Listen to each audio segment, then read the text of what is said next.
बिस्मिल्लाहिर्रहमानिर्रहीम। अस्सलाम वालेकुम स्टूडेंट्स, मैं हूं हसान फरीद, आपका फिजिक्स टीचर। स्टूडेंट्स, आज का हमारा आर्टिकल है quantized energies of electron. Energy अगर मैं कहता तो आप लोग कंफ्यूज ना होते, लेकिन ये क्वांटाइज्ड एनर्जी क्यों कह रहा हूं ये हम जानेंगे स्टूडेंट्स आज के लेक्चर में। तो आइए स्टूडेंट्स स्टार्ट करते हैं आज का लेक्चर। स्टूडेंट्स, अगर हम सिंपल बात करें कि आज का आर्टिकल है क्या, तो याद रखिएगा न्यूक्लियस की गिर्द रिवॉल्व करते हुए एक इलेक्ट्रॉन की एनर्जी हम लोगों ने फाइंड आउट करनी है। तो आप सोच रहे होंगे कि अगर मुझे energy of electron find out करनी है तो मुझे यहां पर सिर्फ एनर्जी का वर्ड लिखना चाहिए था, लेकिन ये मैंने एनर्जी के साथ क्वांटाइज्ड क्यों लिखा। स्टूडेंट्स, इसको समझने के लिए आप एक एग्जांपल समझें। जिस तरह से आप लोग जानते हैं कि न्यूक्लियस के गिर्द इलेक्ट्रॉन रिवॉल्व कर रहा है, बिल्कुल उसी तरह से आप लोग जानते हैं कि जमीन के गिर्द सैटेलाइट भी रिवॉल्व कर रहे हैं। वो और बात है कि दोनों के नेचर ऑफ फोर्स डिफरेंट है। जो हमारे पास इलेक्ट्रॉन का केस है वहां पर न्यूक्लियस और इलेक्ट्रॉन के दरमियान इलेक्ट्रिक फोर्स है, जबकि जमीन और सैटेलाइट के दरमियान ग्रेविटेशनल फोर्स है। बज़ाहिर ये दोनों केसेस बड़े सिंपल लग रहे हैं और बिल्कुल सिमिलर लग रहे हैं, एक जैसे लग रहे हैं, लेकिन इनमें एक बहुत इंपॉर्टेंट डिफरेंस है। और वो डिफरेंस क्या है? देखिए, सैटेलाइट के केस में मैं जानता हूं सैटेलाइट की जो पोजीशन है कि सैटेलाइट कहां सर्कुलर ऑर्बिट बनाए हुए है, ये इस बात पर डिपेंड करती है कि सैटेलाइट की एनर्जी कितनी है। अगर मैं सैटेलाइट की एनर्जी चेंज कर दूं तो सैटेलाइट की लोकेशन भी चेंज हो जाएगी, वो एक और जगह पर ऑर्बिट कर लेगा। और अगर मैं और एनर्जी चेंज कर दूं तो आप देखेंगे उसकी पोजीशन और चेंज हो जाएगी। इनफैक्ट मैं जहां पर चाहूं उसकी पोजीशन फिक्स कर सकता हूं, उसका ऑर्बिट फिक्स कर सकता हूं, बस मुझे उस पोजीशन के लिए उसको एनर्जी देनी चाहिए। यानी कि दूसरे अल्फाज में मैं कह सकता हूं कि एक सैटेलाइट जमीन के गिर्द कहीं भी ऑर्बिट बना सकता है, कहीं भी रह सकता है। इसका मतलब उसके पास कोई भी एनर्जी हो सकती है, क्योंकि वो कहीं भी रह सकता है और हर जगह रहने के लिए एक डिफरेंट अमाउंट ऑफ एनर्जी उसको चाहिए होगी। अब स्टूडेंट्स, आप सोच होंगे इलेक्ट्रॉन के केस में भी ऐसा ही होता होगा, लेकिन ऐसा नहीं है। लास्ट लेक्चर में भी हम लोगों ने देखा कि जब इलेक्ट्रॉन की बात करते हैं तो इलेक्ट्रॉन अगर यहां पर ऑर्बिट बना रहा है तो आप सोच रहे होंगे उसको थोड़ी सी ज्यादा एनर्जी दूंगा तो वो यहां ऑर्बिट बना लेगा, लेकिन ऐसा नहीं है। बल्कि हमने देखा वो इस सारी जगह पर ऑर्बिट नहीं बना सकता। क्यों नहीं बना सकता, इसकी रीजन हम पहले पढ़ चुके हैं, लेकिन बस इतना याद रखिएगा, इलेक्ट्रॉन यहां ऑर्बिट नहीं बना सकता, फिर इलेक्ट्रॉन यहां ऑर्बिट बना सकता है, और फिर इतनी जगह है जहां इलेक्ट्रॉन ऑर्बिट नहीं बना सकता, फिर यहां पर ऑर्बिट बना सकता है। यानी कि सैटेलाइट के बरक्स यहां पर अगर आप देखें तो हर जगह इलेक्ट्रॉन नहीं रह सकता, बल्कि इलेक्ट्रॉन की कुछ पोजीशंस पॉसिबल हैं। इसे कहते हैं कि जो इलेक्ट्रॉन है उसकी पोजीशन क्वांटाइज्ड है। क्वांटाइज्ड का मतलब क्या है? फिक्स है, कुछ खास जगहों पर, हर जगह पर नहीं हो सकती। जब इलेक्ट्रॉन की पोजीशन क्वांटाइज्ड है तो फिर इलेक्ट्रॉन की एनर्जी भी क्वांटाइज्ड होगी। उसके पास कुछ एनर्जीज हो सकती हैं क्योंकि वो कुछ जगहों पर रह सकता है, बाकी क्योंकि ये सारी वो जगह है जहां पर वो नहीं रह सकता, तो यहां पर रहने वाली एनर्जीज भी उसके पास नहीं होंगी। इसका मतलब जिस तरह सैटेलाइट के पास हर किस्म की एनर्जी हो सकती है, इलेक्ट्रॉन के पास हर किस्म की एनर्जी नहीं हो सकती। सिर्फ कुछ वैल्यूज हैं जो वो रख सकता है न्यूक्लियस के गिर्द। और इस वजह से मैंने बोला कि आज जो हम एनर्जी डिस्कस करेंगे वो क्या है? Quantize energy. अब स्टूडेंट्स, इससे पहले कि मैं इलेक्ट्रॉन की एनर्जी को कैलकुलेट करने की अटेम्प्ट करूं, मैं आपको जरा बताता चलूं कि एनर्जी की क्या टाइप्स हैं जो हम लोगों ने फर्स्ट ईयर में पढ़ी। आप लोगों को स्टूडेंट्स याद होगा कि हम लोगों ने फर्स्ट ईयर में जब एनर्जी को डिस्कस किया तो हम लोगों ने देखा एनर्जी की दो टाइप्स हैं। Number 1 kinetic energy and number 2 potential energy. याद रखिएगा, kinetic energy is due to motion. मिसाल के तौर पर जब एक पत्थर रोल होता हुआ आपकी तरफ आ रहा हो तो वो जब आपको लगता है तो आपको हिट करता है, आपको हर्ट करता है, पेन होती है, आप फौरन कहते हैं कि यार ये पत्थर जब रोल होते हुए आ रहा था तो इसके पास एनर्जी थी, क्योंकि वो मोशन में था, मूव कर रहा था, इसलिए आप कहेंगे इसके पास किनेटिक एनर्जी है। क्योंकि किनेटिक एनर्जी की वजह क्या होती है? किनेटिक एनर्जी की वजह मोशन होती है। स्टूडेंट्स, किनेटिक एनर्जी का फार्मूला क्या होगा? किनेटिक एनर्जी का फार्मूला जो है वो हाफ mv², ये भी आप लोग जानते हैं। और स्टूडेंट्स याद रखिएगा, किनेटिक एनर्जी कभी नेगेटिव नहीं हो सकती। Kinetic energy is always positive, और या जीरो हो सकती है अगर वो बॉडी रुकी हुई है, लेकिन अगर किनेटिक एनर्जी है तो वो पॉजिटिव होगी, नेगेटिव नहीं हो सकती। अब स्टूडेंट्स जरा इमेजिन करें दूसरी टाइप ऑफ एनर्जी जिसको हमने पोटेंशियल एनर्जी बोला था। Potential energy is because of any force. याद रखिएगा, पोटेंशियल एनर्जी की वजह फोर्स, जिस तरह किनेटिक एनर्जी की वजह मोशन है, पोटेंशियल एनर्जी की वजह जो है वो फोर्स है। जरा इमेजिन करें एक और सिनेरियो कि वो पत्थर जो है वो एक कंप्रेस्ड स्प्रिंग के साथ पड़ा हुआ है। अब स्टूडेंट्स, आप लोग अभी देख रहे हैं कि पत्थर रुका हुआ है, आप लोग समझते हैं इसमें कोई एनर्जी नहीं है, लेकिन मैं अलाउ करूं अगर स्प्रिंग को, तो आप देखेंगे स्प्रिंग जैसे ही एक्सपैंड करेगा तो वो पत्थर को रोल करेगा और फिर आपको पत्थर जब हिट करेगा तो हर्ट करेगा। अब आप कहेंगे यार इसका मतलब वो जो पत्थर रुका हुआ था तब भी उसके पास एनर्जी थी, वो और बात है, मुझे उस वक्त नजर नहीं आई, लेकिन ये जो एनर्जी है इसे हम कहते हैं ये पोटेंशियल एनर्जी है। और आप कहेंगे ये क्यों है? क्योंकि इस वक्त तो रुका हुआ है, मोशन तो है नहीं, किनेटिक एनर्जी तो नहीं है, ये एनर्जी किस वजह से है? तो आप कहेंगे कि ये एनर्जी तो स्प्रिंग के अंदर स्टोर हुई है, ये जो स्प्रिंग की फोर्स थी उसके अंदर जो है वो पोटेंशियल एनर्जी स्टोर हुई थी। इसका मतलब पोटेंशियल एनर्जी की जो वजह होती है वो कोई ना कोई फोर्स होती है। ग्रेविटी के अंदर देख लें, एक ऑब्जेक्ट रेस्ट पर है, लेकिन आप लोग जानते हैं जब आप इसको छोड़ेंगे खुद ब खुद नीचे आएगा। उसकी वजह क्या है? उसकी वजह एक ग्रेविटेशनल फोर्स है जो जमीन की तरफ उसको खींचेगी। तो पोटेंशियल एनर्जी की वजह कोई ना कोई फोर्स होती है। तो फोर्सेस की तो बहुत सी टाइप्स होती हैं। ग्रेविटी में फिर पोटेंशियल एनर्जी का कोई और फार्मूला होगा, इसी तरह से इलेक्ट्रिक फील्ड के अंदर कोई और फार्मूला होगा, स्प्रिंग के केस में कोई और फार्मूला होगा। तो याद रखिएगा कि हम यहां पर पोटेंशियल एनर्जी का कोई फार्मूला आपके सामने नहीं लिखते, बल्कि मैं कहता हूं कि यह पोटेंशियल एनर्जी को मेजर करने का एक और तरीका भी है। मिसाल के तौर पर आप लोग जानते हैं कि ये स्प्रिंग इस वक्त कंप्रेस्ड है, तो इसके पास कुछ ना कुछ पोटेंशियल एनर्जी है। कैसे निकालें? एक आसान तरीका यह है कि आप थोड़ी देर के लिए इमेजिन करें कि ये स्प्रिंग कंप्रेस नहीं है बल्कि अपनी रिलैक्स स्टेट में। अब आप इसको कंप्रेस करने के लिए इस पर फोर्स लगाकर, वर्क लगाकर इसको यहां तक लेकर आएंगे। अब इसमें एनर्जी स्टोर होगी ना, पोटेंशियल एनर्जी। और ये पोटेंशियल एनर्जी कहां से आई? जो वर्क आपने लगाया, क्योंकि हर लम्हा आपका वर्क लगता रहा, वही उसमें पोटेंशियल एनर्जी बन के स्टोर होगी। तो इसका मतलब हम कह सकते हैं कि if you want to calculate the potential energy you better calculate work, क्योंकि जितना आपका वर्क लगा है वही पोटेंशियल एनर्जी बनकर स्टोर हो गया है। तो पोटेंशियल एनर्जी निकालना है तो ये देखो कि आपका वर्क कितना लगा है। इसलिए मैं यहां पर आप लोगों के सामने लिख रहा हूं कि पोटेंशियल एनर्जी किसके बराबर होता है? वर्क के बराबर होता है। वो वर्क इलेक्ट्रिक फील्ड में जितना वो कैलकुलेट कर लें, ग्रेविटेशनल फील्ड में जितना वो कैलकुलेट कर लें, वो आप पर डिपेंड करता है। अब स्टूडेंट्स, किनेटिक एनर्जी के बारे में मैंने आपको एक और इंपॉर्टेंट बात बताई, और वो क्या है? किनेटिक एनर्जी जीरो हो सकती है, किनेटिक एनर्जी पॉजिटिव हो सकती है, लेकिन किनेटिक एनर्जी नेगेटिव नहीं हो सकती है। लेकिन मजे की बात यह है कि जो हमारी पोटेंशियल एनर्जी है वो जीरो भी हो सकती है, वो पॉजिटिव भी हो सकती है किनेटिक एनर्जी की तरह, लेकिन एक खास बात यह है कि वो नेगेटिव भी हो सकती है। Students, potential energy zero, potential energy positive और पोटेंशियल एनर्जी नेगेटिव का मतलब क्या है? आइए जरा इसको एक आसान एग्जांपल से समझते हैं। स्टूडेंट्स, जरा इमेजिन करें कि मेरे पास एक पॉजिटिव चार्ज है और इस पॉजिटिव चार्ज का ये फील्ड है, इससे बहुत दूर एक पॉजिटिव चार्ज है। इस पॉइंट पर मैं देखना चाहता हूं इसकी पोटेंशियल एनर्जी कितनी है। आप खुद सोचें, ये जो दूसरा पॉजिटिव चार्ज है ये उसकी फील्ड से ही बाहर है, क्या इस पर कोई फोर्स लग रही है? आप कहेंगे नहीं, कोई फोर्स नहीं लग रही। जब हमारे पास कोई फोर्स ना लगे तो हम कहते हैं कि ये इस वक्त फ्री स्टेट में है, यानी इस पर किसी किस्म की कोई फोर्स ही नहीं है, तो ये फ्री है, आजाद है। जब कोई चार्ज या कोई भी चीज आजाद हो, यानी दूसरी की फोर्स उस तक पहुंच ही नहीं रहा हो, तो फिर हम कहते हैं कि पोटेंशियल एनर्जी जीरो है, क्योंकि पोटेंशियल एनर्जी है ही किस वजह से? फोर्स की वजह से।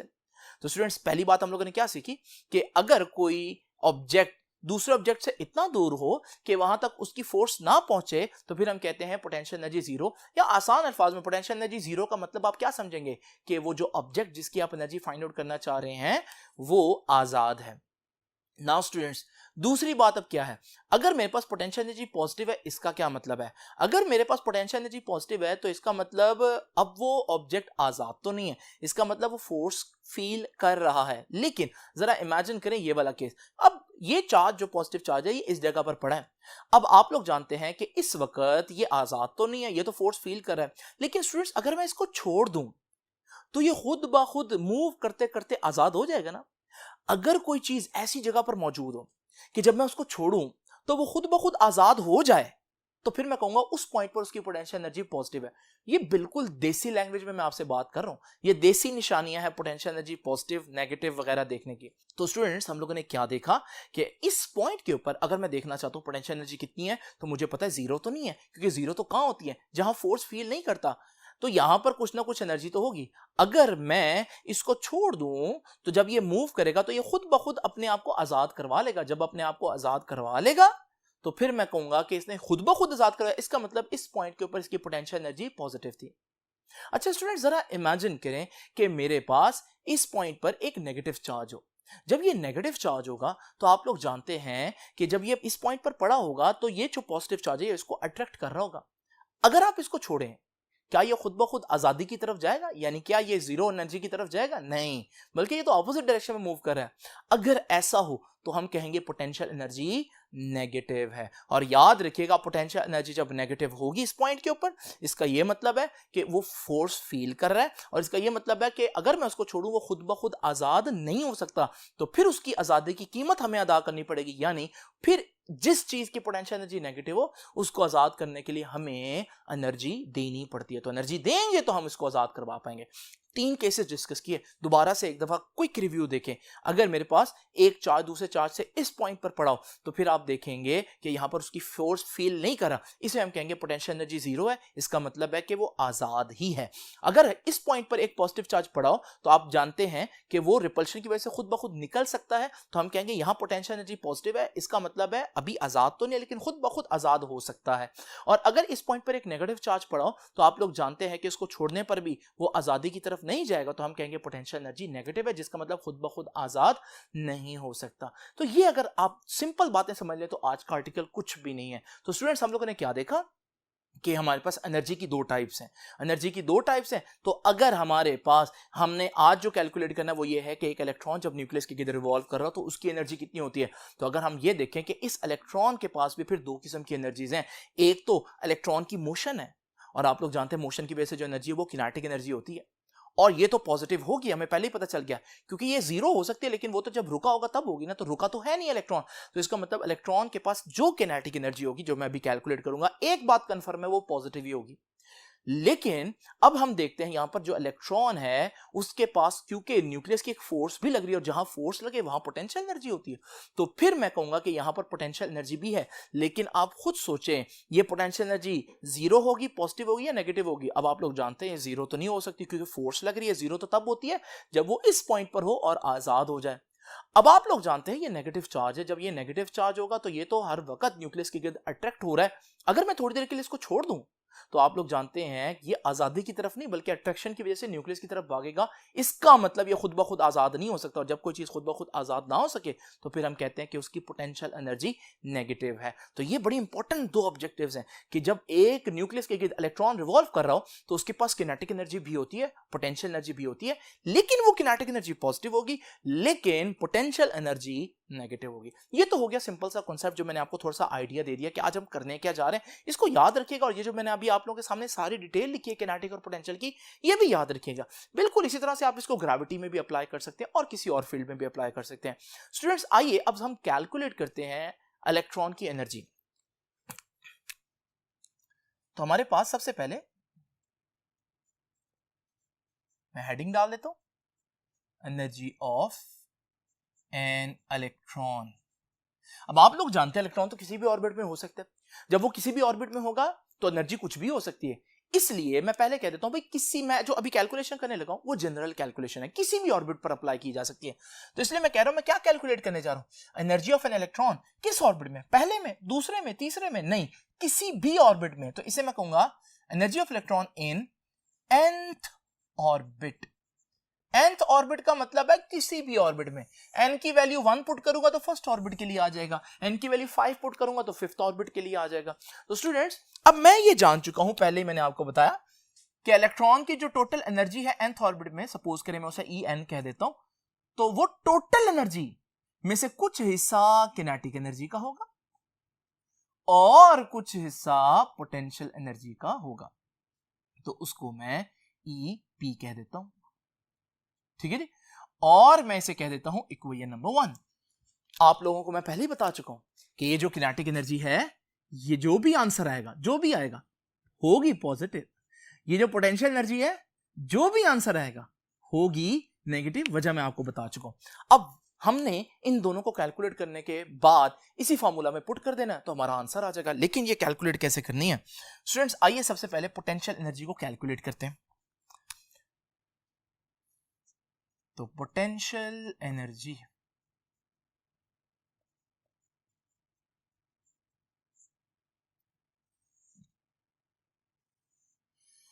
नाउ स्टूडेंट्स, पोटेंशियल एनर्जी की कैलकुलेशन ना असल में है टफ, क्योंकि इसमें इंटीग्रेशन का कॉन्सेप्ट अप्लाई होता है। अब इंटीग्रेशन हर बच्चे ने पढ़ी नहीं होती, क्योंकि प्री मेडिकल में है नहीं, और हो सकता है अभी तक बहुत से बच्चे जो मैथ्स के उन्होंने भी ना पढ़ी हो।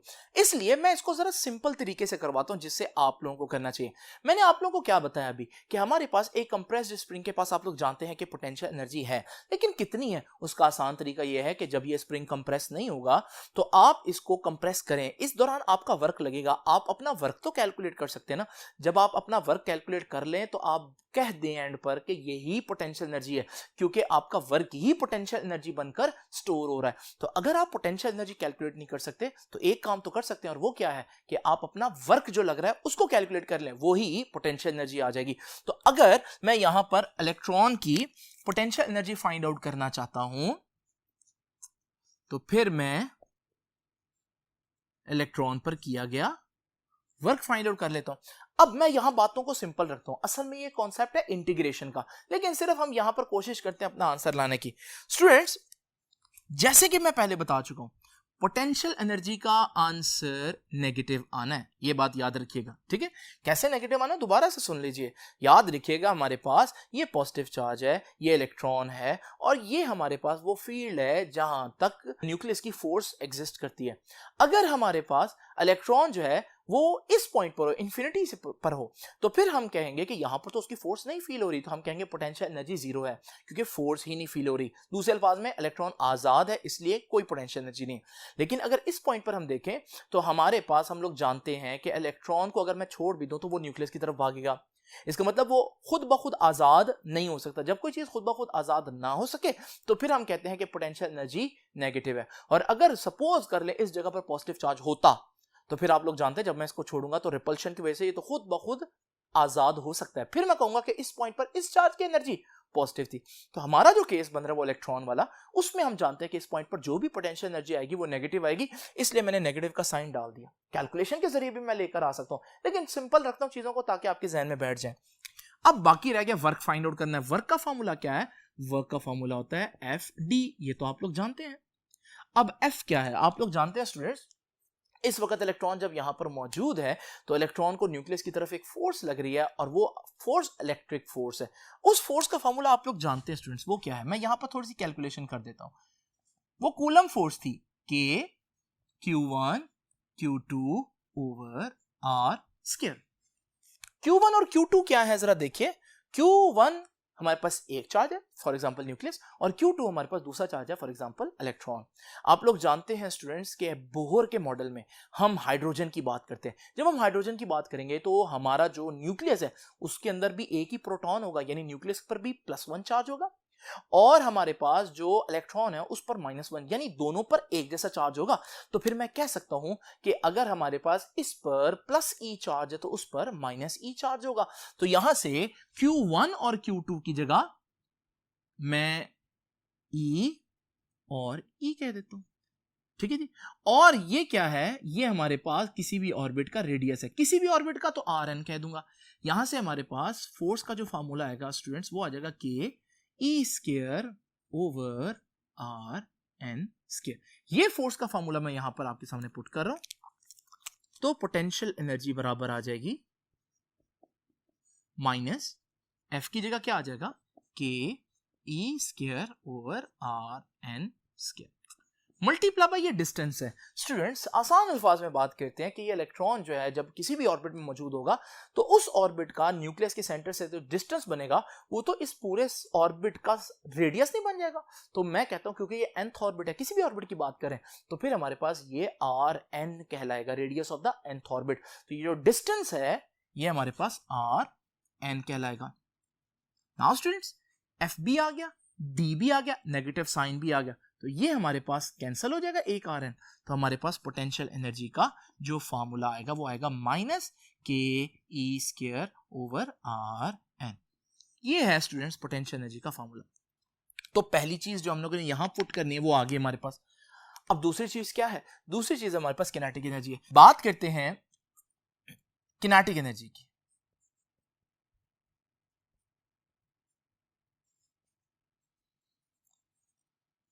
अब students, kinetic energy find out करने से पहले जरा मेरी बात तवज्जो से सुननी है आप लोगों ने, और वो बात ये है कि आप लोग जानते हैं जब भी कोई चीज हम सर्कल में घुमा रहे हो तो वो बज़ाहिर तो सर्कल में घूम रही होती है, लेकिन इसका ये मतलब नहीं कि वो सर्कल में घूमना चाहती है। मिसाल के तौर पर ये देख रहे हैं आप इस शख्स को कि ये एक ऑब्जेक्ट को सर्कल में घुमा रहा है, तो क्या वो जो पत्थर सर्कल में घूम रहा है, क्या वो सर्कल में घूमना चाहता भी है? इसको चेक करने के लिए आप अगर थोड़ी देर के लिए पत्थर का कनेक्शन रस्सी के साथ काट दें, तो आप देखेंगे वो तो टेंजेंट की डायरेक्शन में निकल जाएगा। ये आप लोगों ने पहले पढ़ा भी और आप लोगों ने डेली लाइफ में इसको एक्सपीरियंस भी किया होगा। तो फिर मैं ये सोचूंगा कि जब वो पत्थर घूम रहा था, इसका मतलब उस पत्थर को इस सर्कल में रहने पर कोई मजबूर कर रहा था। और वो कौन मजबूर कर रहा है? वो इस रस्सी की टेंशन है जो उसको मजबूर कर रही है। ये जो फोर्स है जो उसको सर्कल से निकलने से बचा रही है, सर्कल में घूमने पर मजबूर कर रही है, इसे हम कहते हैं सेंट्रीपिटल फोर्स, सेंटर की तरफ लगने वाली फोर्स। इसे सेंटर सीकिंग फोर्स भी कह सकते हैं।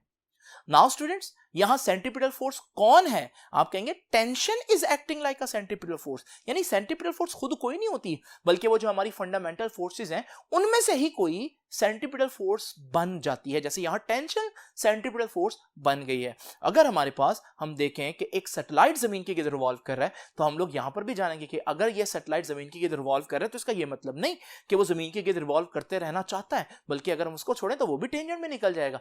तो अगर ये रिवॉल्व कर रहा है, तो यहां पर भी कोई ना कोई फोर्स इसको मजबूर कर रही है जो हर वक्त उसको सेंटर की तरफ लग रही है। वो फोर्स यहां ग्रेविटेशनल फोर्स कहलाती है।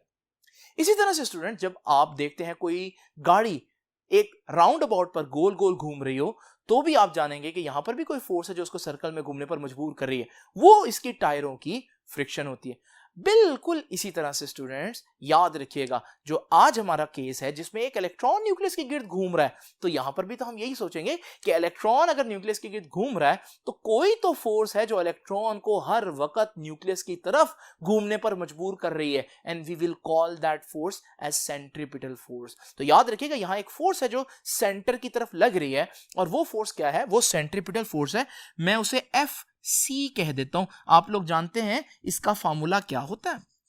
M V square. क्योंकि कोई भी ऑर्बिट हो सकता है ना, nth ऑर्बिट, तो फिर मैं उसकी स्पीड जो है वो वी एन बोलूंगा, तो M V square over R, ये फॉर्मूला है। तो v के साथ भी n आ गया और r के साथ भी n आ गया। ये सेंट्रीपिटल फोर्स का फॉर्मूला लिख दिया मैंने। अब जैसे कि मैंने आपको बताया कि जैसे सैटेलाइट जमीन के गिर्द रिवॉल्व करे तो उस पर एक सेंट्रीपिटल फोर्स लग रही है, लेकिन वो सेंट्रीपिटल फोर्स कौन होगा? वो ग्रेविटी ही है जो सेंट्रीपिटल फोर्स की तरह एक्ट कर रही होगी, बिहेव कर रही होगी। इसी तरह जब हमारे पास एक गाड़ी जो है वो गोल चक्कर पर घूम रही हो, तो फिर वहां पर सेंट्रीपिटल फोर्स कौन बन रहा है? तो हम कहेंगे वो फ्रिक्शन है जो एज ए सेंट्रीपिटल फोर्स काम कर रही है। तो फिर जब एक इलेक्ट्रॉन न्यूक्लियस के गिर्द रिवॉल्व कर रहा है, तो सेंट्रीपिटल फोर्स तो लग रही है, लेकिन मैंने बताया सेंट्रीपिटल फोर्स कोई फोर्स खुद नहीं होती, बल्कि ये कोई और फोर्स होती है जो सेंट्रीपिटल फोर्स की तरह बिहेव कर रही होती है। तो यहां कौन सी फोर्स है जो सेंट्रीपिटल फोर्स की तरह बिहेव कर रही है? तो मैं जब देखता हूं तो मुझे पता चलता है इलेक्ट्रॉन एक चार्ज बॉडी है, नेगेटिवली चार्ज बॉडी, और जो हमारे पास न्यूक्लियस है वो एक पॉजिटिवली चार्ज बॉडी है, और पॉजिटिव चार्ज नेगेटिव चार्ज को अट्रैक्ट करता है। किस फोर्स से? कूलम फोर्स से स्टूडेंट, जिसको हमने चैप्टर नंबर 12 में पढ़ा। इसका मतलब यहां कौन सी फोर्स है जो न्यूक्लियस इलेक्ट्रॉन पर लगाकर उसको अपनी तरफ खींच रहा है? वो हमारे पास कूलम्स फोर्स है। और याद रखिएगा, इसको इलेक्ट्रिक फोर्स भी कह सकते हैं क्योंकि चार्जेस के दरमियान है। और स्टूडेंट्स, मैं यहां पर कह सकता हूं कि असल में जो सर्कल में सेंट्रीपिटल फोर्स जनरेट हो रही है वो इन दो चार्जेस के इलेक्ट्रिक फोर्स की वजह से जनरेट हो रही है। तो क्या मैं यहां कह दूं कि electric force is behaving like a centripetal force? तो फिर हमारे पास जो इलेक्ट्रिक फोर्स है वही सेंट्रीपिटल फोर्स बन रही है, तो मैं इनको बराबर कह सकता हूं। अब स्टूडेंट्स, सेंट्रीपिटल फोर्स का फॉर्मूला मैं पहले लिख चुका हूं। इलेक्ट्रिक फोर्स का फॉर्मूला मैंने यहां पर आप लोगों के सामने पहले ही डिराइव कर दिया एक दफा, K E square over R N square. अब स्टूडेंट्स इसको सिंप्लीफाई करते हैं। देखें, एक आर एन तो आर एन से कैंसिल हो गया, तो हमारे पास क्या बच गया? हमारे पास बच गया एम वी एन स्क्वायर। ठीक है, और इधर क्या रहेगा जी? के E square over R N. आप सोच रहे होंगे सर आप किन कामों में पड़ गए हैं? हमारा काम तो था किनेटिक एनर्जी फाइंड आउट करना, आप पता नहीं क्या सेंट्रीपिटल फोर्स और इलेक्ट्रिक फोर्स के चक्कर में पड़ गए हैं।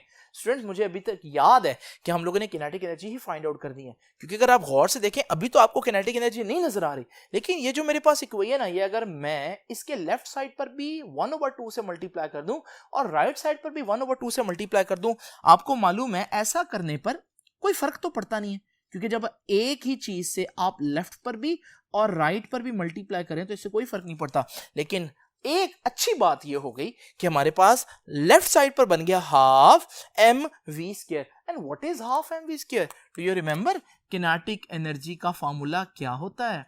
Half M V square. इसका मतलब ये जो हाफ एम वी स्क्वायर मेरे पास आया है, ये एक्चुअली में किनेटिक एनर्जी है nth ऑर्बिट में। और किसके बराबर आई kinetic energy? Half K E square over R N. Now students, मेरे पास किनेटिक एनर्जी का फॉर्मूला भी आ गया।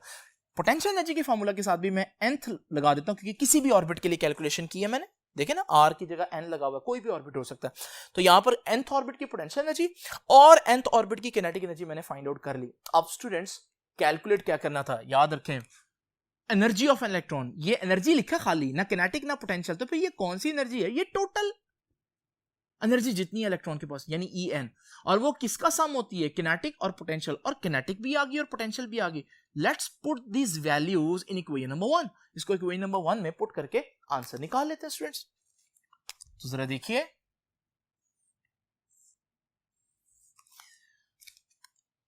तो मैं यहां लिख देता हूं कि put values of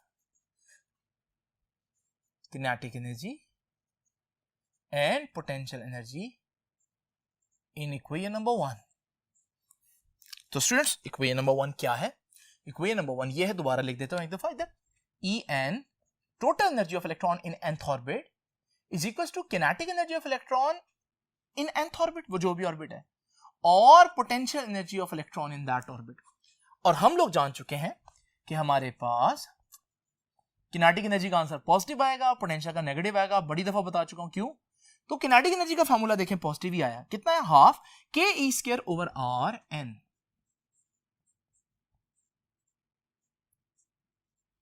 potential energy का फॉर्मूला जो है वो हमारे पास minus K E square over R N आया है। अच्छा, इसी स्टेप में आप देख रहे हैं पॉजिटिव और negative, plus into minus. Minus होगा तो जब मैं इस ब्रैकेट को खोलूंगा तो यहां पर नेगेटिव साइन आ जाएगा, तो मैं यहीं पर ही ये कर रहा हूं। नाउ स्टूडेंट्स, आइए इसका एलसीएम लेकर इसको सॉल्व करते हैं।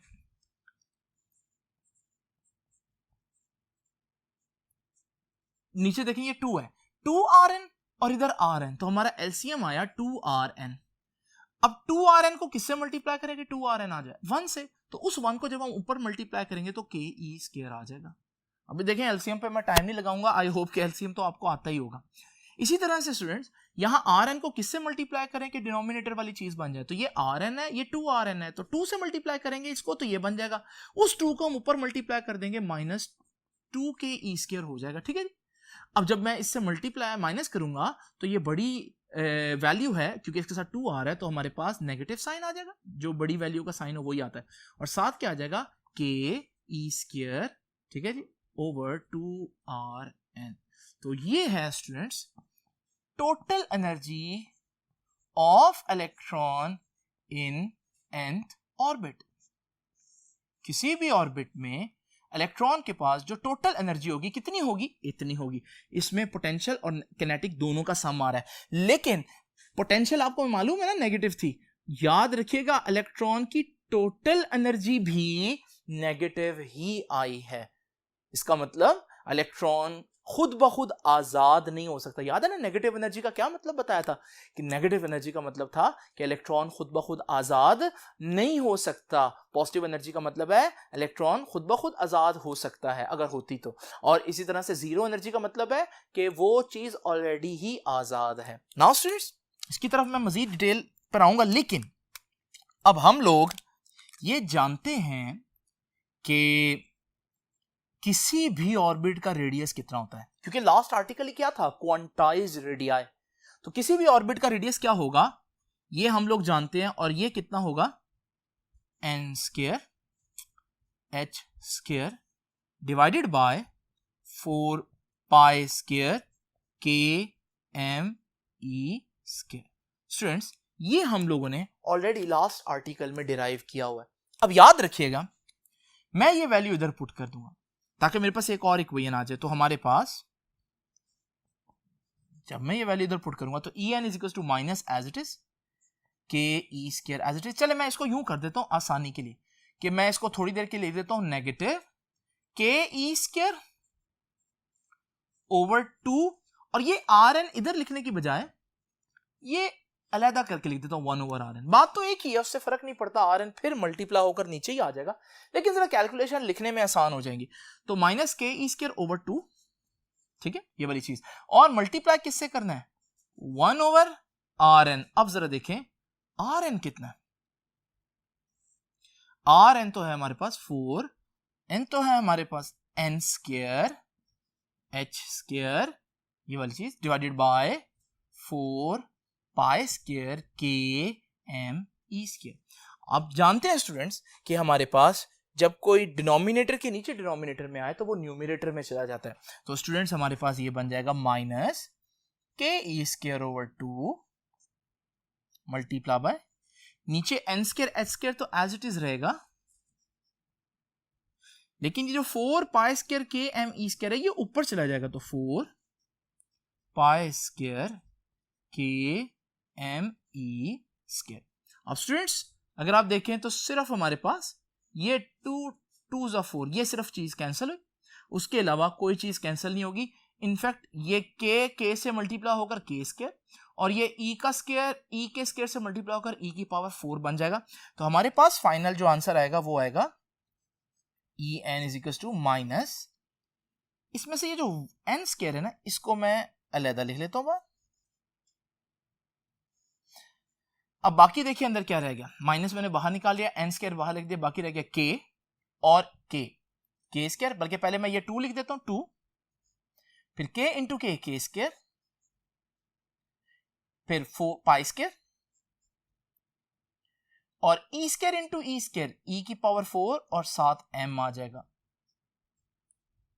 Divided by H square. Now students जरा तवज्जो से देखिए, इन चीजों को मैंने ब्रैकेट में क्यों लिखा, क्योंकि अगर आप गौर से देखें तो ये सारे कांस्टेंट्स हैं। के कांस्टेंट है, कूलम कांस्टेंट, पाई 3.14 कांस्टेंट है, M mass of electron constant होता है, charge of an electron constant होता है, एच प्लैंक कांस्टेंट है वो भी कांस्टेंट है। यानी मेरे पास इस सारी ब्रैकेट के अंदर जो चीजें हैं वो कांस्टेंट है। अब ये कांस्टेंट क्या होगा, पहले तो मैं आपको बता दूं कि मैं इसकी जगह लिख देता हूं, चले मैं अलहदा लिख देता हूं कि हमारे पास ब्रैकेट के अंदर जो ये सारी चीज है ये एक कांस्टेंट है, ठीक है जी, कांस्टेंट है। लेकिन स्टूडेंट्स ये कांस्टेंट एक्चुअली में क्या होगा, अगर आप गौर करें लेफ्ट साइड पर एनर्जी है, एनर्जी का यूनिट जूल होता है, फिर हमारे पास ये एन है, एन का तो कोई यूनिट नहीं होता, एन तो एक नंबर है, नंबर ऑफ ऑर्बिट। आपको मालूम है फिजिक्स में कोई इक्वेशन तब दुरुस्त होती है जब उसके लेफ्ट साइड पर जो यूनिट हो राइट साइड पर भी वही यूनिट हो। अगर ये जूल है तो फिर इसका मतलब ये ब्रैकेट में जो भी चीज है आंसर उसका जूल ही आएगा, क्योंकि तभी दोनों साइड्स के यूनिट बराबर होंगे। और अगर इसका आंसर जूल आ जाता है तो फिर ये भी तो एनर्जी ही हुई ना। लेकिन ये कौन सी एनर्जी होगी ये मैं आगे चल के डिस्कस करता हूं। फिलहाल मैं आपको ये बता दूं कि अगर मैं इसको लिखता हूं ई एन,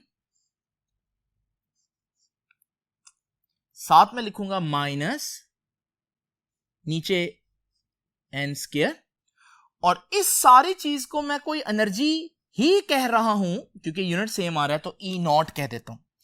ये फॉर्मूला है स्टूडेंट्स बहुत इंपॉर्टेंट। इस फॉर्मूला से मैं अब आपके सामने कुछ बहुत इंपॉर्टेंट कंक्लूजन्स करूंगा नेक्स्ट बोर्ड पर।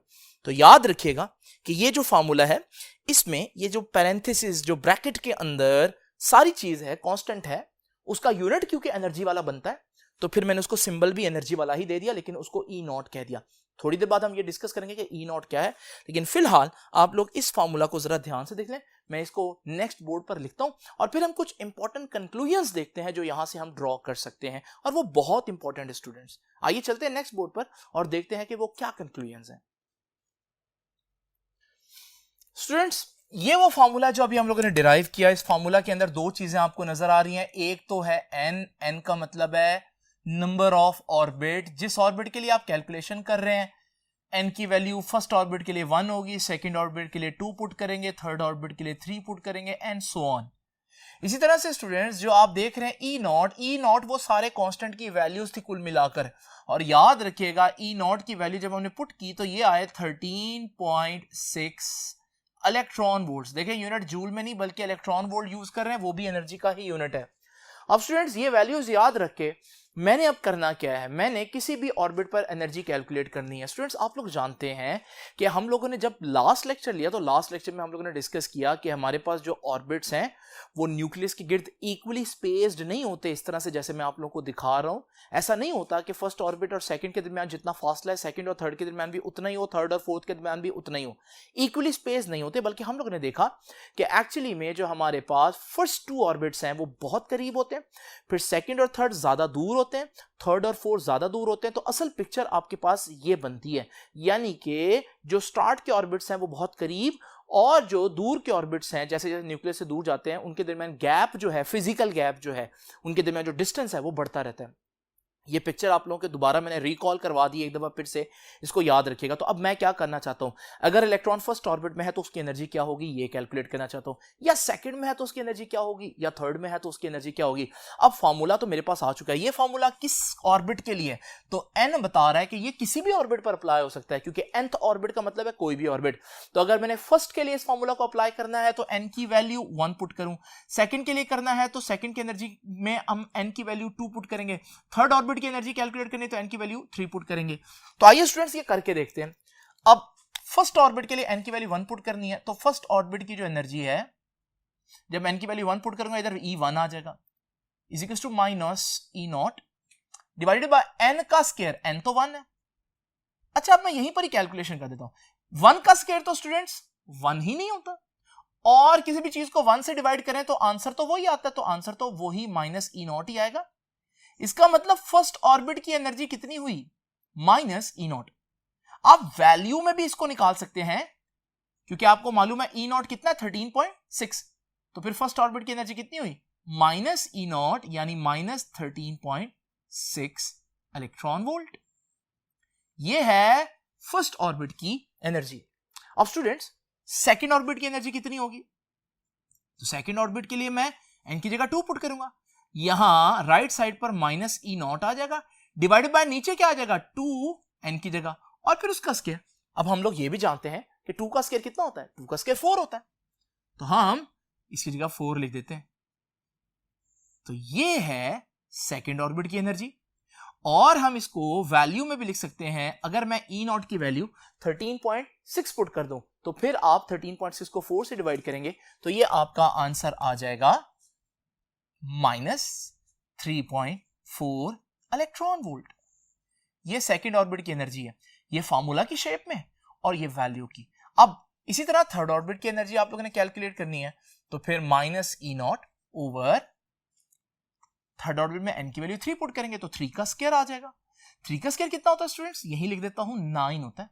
तो फिर हमारे पास थर्ड ऑर्बिट की energy minus E not over 9 आई, और फिर यहां पर मैं अगर वैल्यू पुट करूं ई नॉट की जो कि 13.6 इलेक्ट्रॉन वोल्ट है, तो आप देखेंगे हमारे पास आंसर आ जाएगा 1.51 इलेक्ट्रॉन वोल्ट।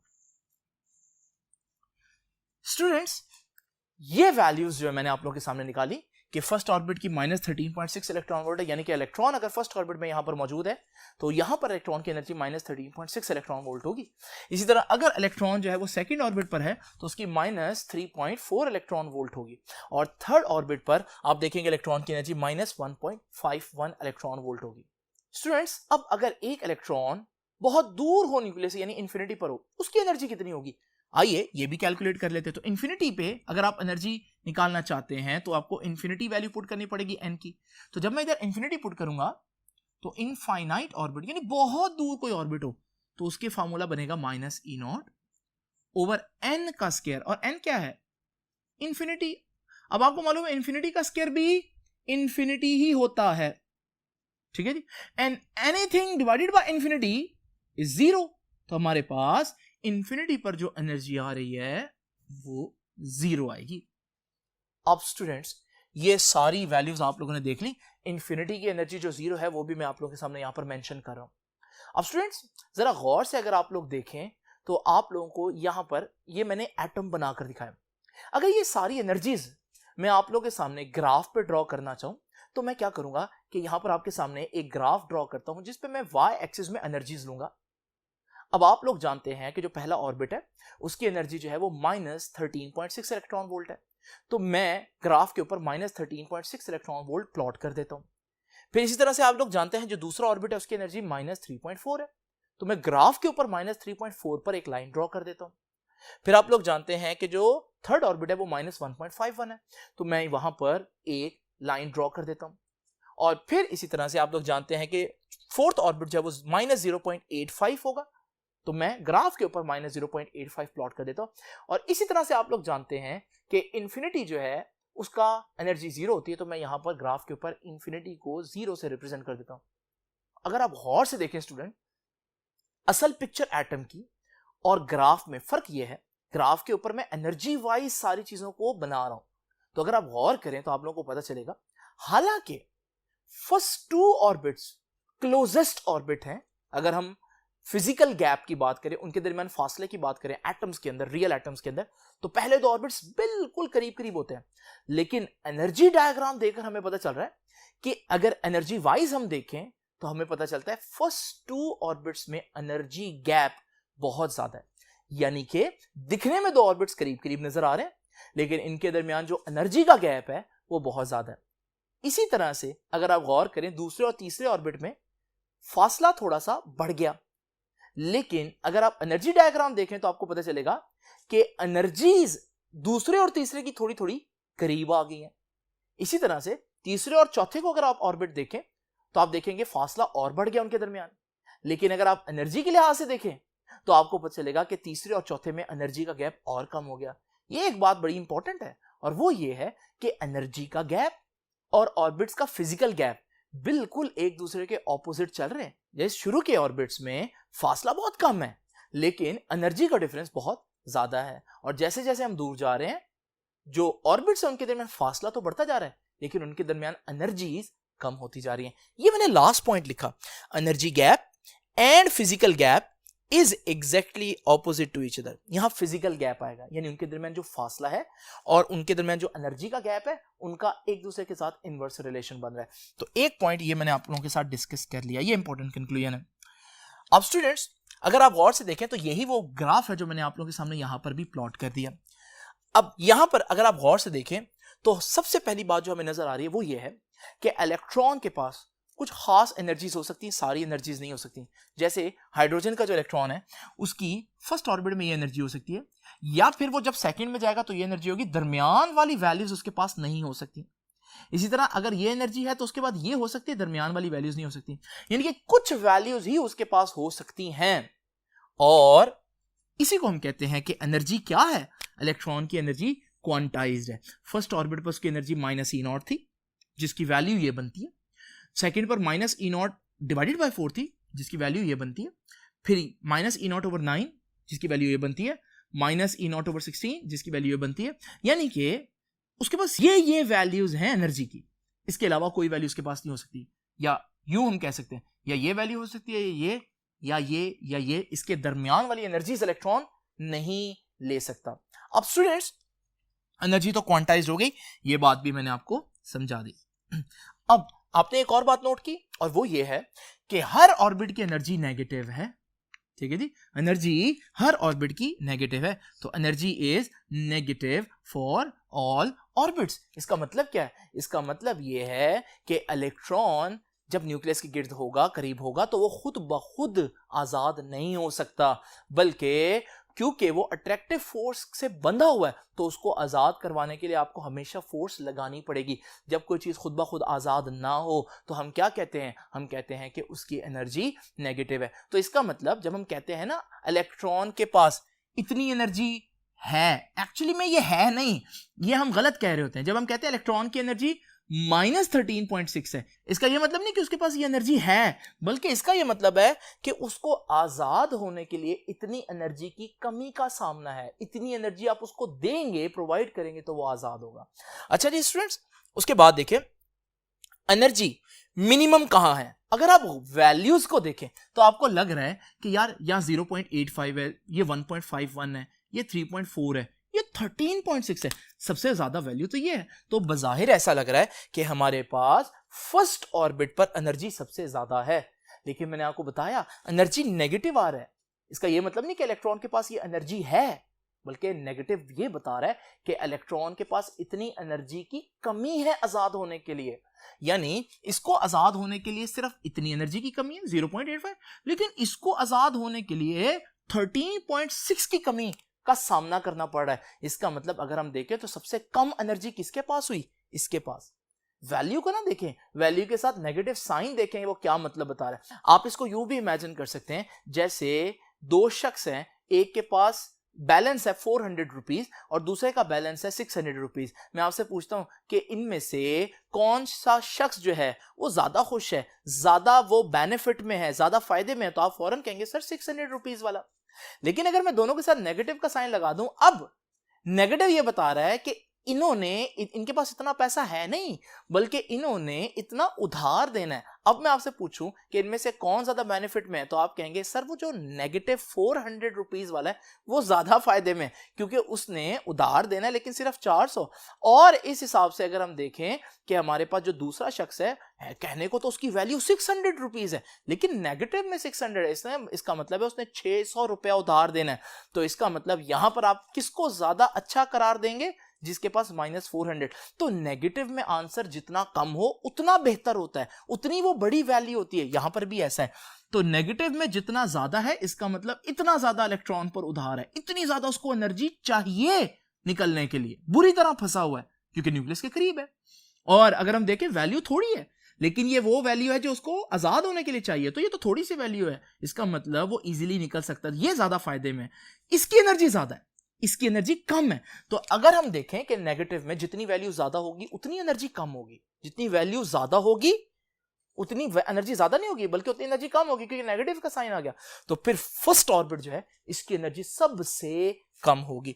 तो energy is minimum for first orbit, इसलिए हम फर्स्ट ऑर्बिट को हमेशा लोएस्ट एनर्जी ऑर्बिट कहते हैं। तो ये भी एक इंपॉर्टेंट बात आ गई।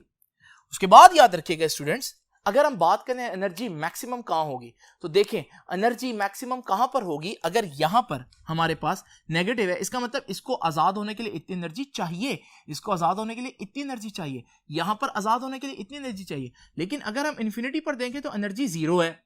अब बजाहिर हम जीरो का मतलब क्या लेते हैं, जब भी हम कहते हैं कि फलां चीज जीरो तो इसका मतलब बिल्कुल लोएस्ट है, लेकिन यहां ऐसा नहीं है स्टूडेंट्स। अगर हम देखें यहां सारी नेगेटिव वैल्यूज हैं और सारी नेगेटिव वैल्यूज से जीरो तो ऊपर होता है। तो याद रखिएगा यहां जीरो एक्चुअली मैक्सिमम एनर्जी को रिप्रेजेंट कर रहा है। अजीब बात है, हम हर जगह जीरो को लोएस्ट कंसीडर करते हैं, लेकिन यहां हम जीरो को हाईएस्ट कंसीडर करेंगे। इस एग्जांपल को भी वैसे ही समझ सकते हैं जैसे दो शख्स हैं जिनके पास -400 और -600 है, तो आपने किसको ज्यादा बेटर करार दिया था, -400, क्योंकि है तो उस पर भी उधार, लेकिन उस पर सिर्फ 400 रुपए का उधार है। लेकिन अगर मैं यहां पर एक शख्स ले आऊं जिसका बैलेंस जीरो है, तो आप कहेंगे सर उसके पास तो कोई पैसा नहीं है, लेकिन उसने उधार भी तो नहीं देना। तो इन तीनों में से सबसे बेटर सिचुएशन में तो वो शख्स है ना जिसका बैलेंस जीरो है। तो क्योंकि जब सारे ही उधार देने वाले होंगे तो इवन बैलेंस जिसका जीरो होगा वो भी सबसे बेहतर कहलाएगा। ये ऐसे ही है जैसे अंधों में काना राजा, तो यहां पर भी ऐसा ही होगा, जब सारे ही उधार में फंसे हुए हैं तो फिर जीरो वाला तो मैक्सिमम हो जाएगा। तो याद रखिएगा मैक्सिमम एनर्जी किसकी होगी, इनफाइनाइट ऑर्बिट की, लेकिन होगी कितनी, जीरो। लेकिन यहां जीरो का मतलब वो जीरो नहीं है जो हम हमेशा कहते हैं, बल्कि यहां जीरो का मतलब मैक्सिमम है। इस पॉइंट को भी अच्छी तरह से देख लीजिए, energy is maximum at infinity but it is zero, ठीक है ना। तो क्योंकि बाकी सारे नेगेटिव हैं तो ये मैक्सिमम हो गया और ये मिनिमम हो गया। तो यहां से अगली बात तो वैसे ही क्लियर हो रही है कि यहां मिनिमम है फर्स्ट ऑर्बिट पर, सेकंड पर थोड़ी सी ज्यादा हुई, थर्ड पर ज्यादा हुई, करते करते जीरो हो गई, मैक्सिमम हो गई, इलेक्ट्रॉन आजाद हो गया। यानी कि यहां से ऊपर जाते हुए एनर्जी बढ़ रही है। तो इसका मतलब जैसे जैसे आप हायर ऑर्बिट्स पर जा रहे हैं तो एनर्जी बढ़ती है। यही बात मैंने नेक्स्ट लिखी, energy increases from first to infinity orbit. तो जैसे जैसे इलेक्ट्रॉन हमारे पास अगर फर्स्ट ऑर्बिट पे, तो हम कहेंगे इसकी एनर्जी सबसे कम है, और ऊपर जाएगा तो एनर्जी इसकी बढ़ जाएगी, और ऊपर जाएगा तो एनर्जी बढ़ जाएगी, और करते करते जब वो इन्फिनिटी पर पहुंच जाएगा जिस पर कोई फोर्स नहीं लग रही है, तब हम कहेंगे इस पर एनर्जी मैक्सिमम है। लेकिन है कितनी, जीरो।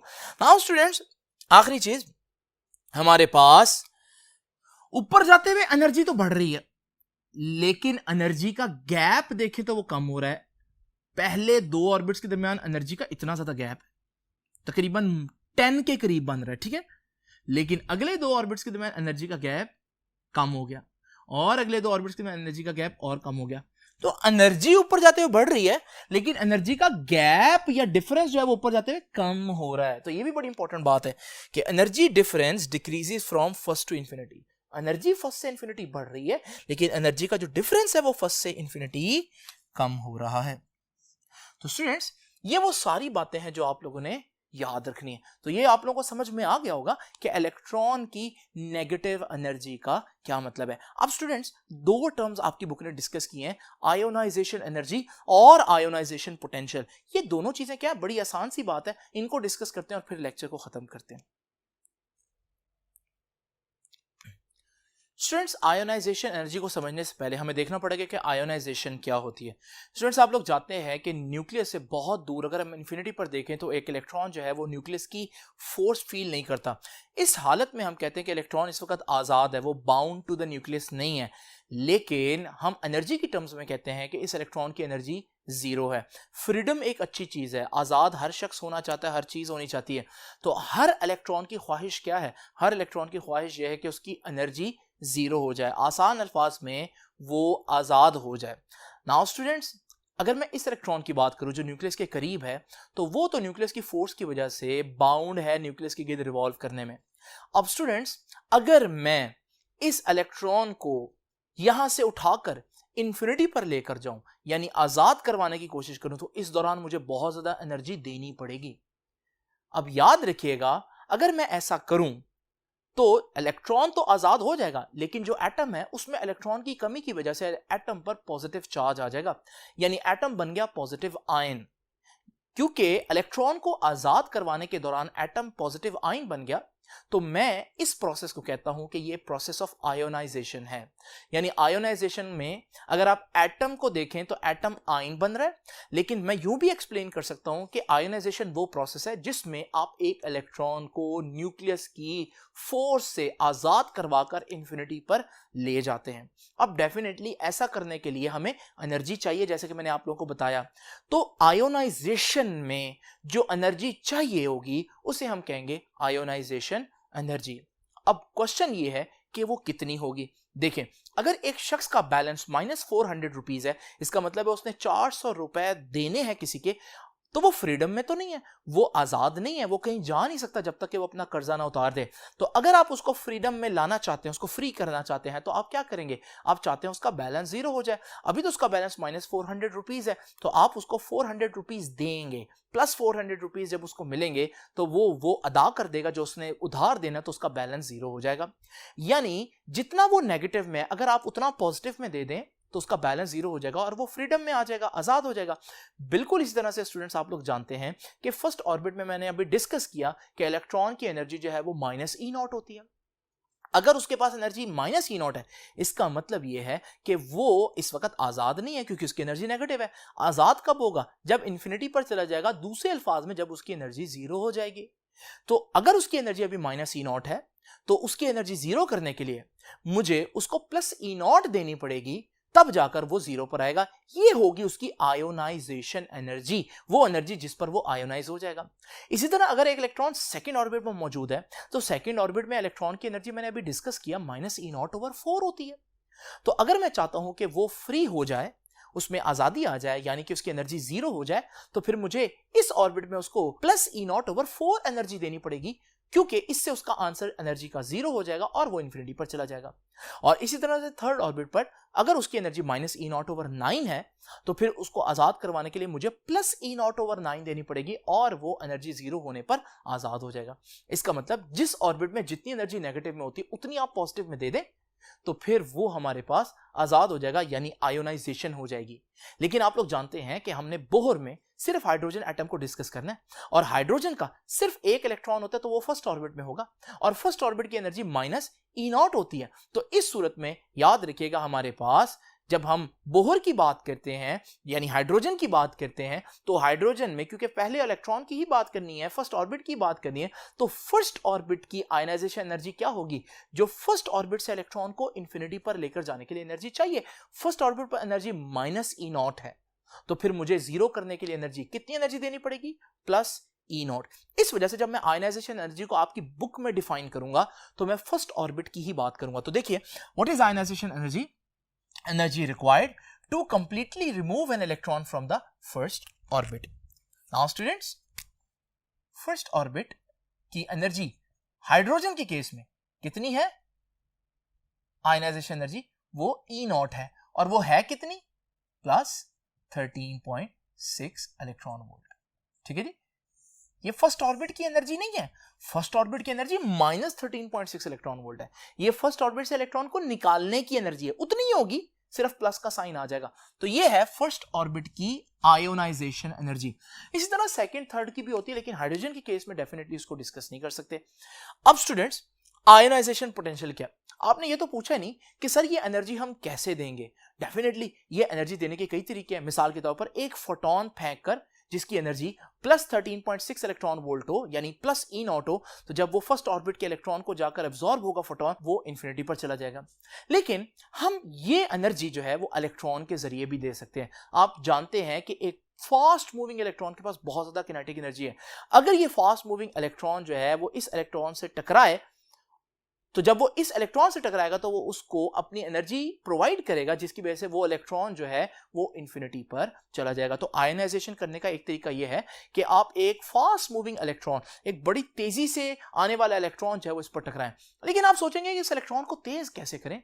स्टूडेंट्स, इलेक्ट्रॉन को तेज करने का तरीका यह है कि उसको आप पोटेंशियल डिफरेंस अप्लाई करें। मिसाल के तौर पर ये मेरे पास एक पॉजिटिव प्लेट है और एक नेगेटिव प्लेट है। इसमें जब मैं एक इलेक्ट्रॉन रखता हूं तो वो पॉजिटिव प्लेट की तरफ भागता है, एक्सेलरेट करता है। अगर मैं इसको बहुत ज्यादा एनर्जी देना चाहता हूं तो फिर मैं पॉजिटिव प्लेट को बहुत ज्यादा पॉजिटिव और नेगेटिव प्लेट को बहुत ज्यादा नेगेटिव करूंगा। दूसरे अल्फाज में पोटेंशियल डिफरेंस बहुत ज्यादा कर दूंगा। अब हमारे पास इलेक्ट्रॉन बड़ी तेजी से एक्सेलरेट करेगा। जब वो बहुत तेजी से एक्सेलरेट करेगा और दरमियान में वो एटम अगर मौजूद हो तो वो उसके इलेक्ट्रॉन से टकराकर उसको इंफिनिटी पर भेज देगा, एटम को आयनाइज कर देगा। स्टूडेंट्स, ये काम करने के लिए आप जानते हैं जो प्लेट्स है उन पर अच्छा खासा पोटेंशियल होना चाहिए। कम से कम जितना पोटेंशियल प्लेट पर हो कि जिसमें इलेक्ट्रॉन जब एक्सेलरेट करे तो वो एटम को आयोनाइज कर दे, उस पोटेंशियल को, जो प्लेट्स पर पोटेंशियल होगा, उसे हम कहते हैं आयोनाइजेशन पोटेंशियल। तो आयोनाइजेशन पोटेंशियल क्या है? The minimum potential through which an external electron should be accelerated. वो कम से कम पोटेंशियल जो प्लेट्स पर हो जिसमें इलेक्ट्रॉन इतना एक्सेलरेट हो जाए so that it can supply the requisite energy, ionisation energy. तो वो टकराने पर इतनी एनर्जी दे जो आयनाइजेशन एनर्जी इतनी हो, तो फिर हम कहेंगे वो पोटेंशियल क्या है? Ionization potential. याद रखने का आयोनाइजेशन पोटेंशियल जो है उसका यूनिट वोल्ट है और आयनाइजेशन एनर्जी का यूनिट जूल है। Ionisation potential ionisation energy provide करता है इलेक्ट्रॉन को एक्सेलरेट करके।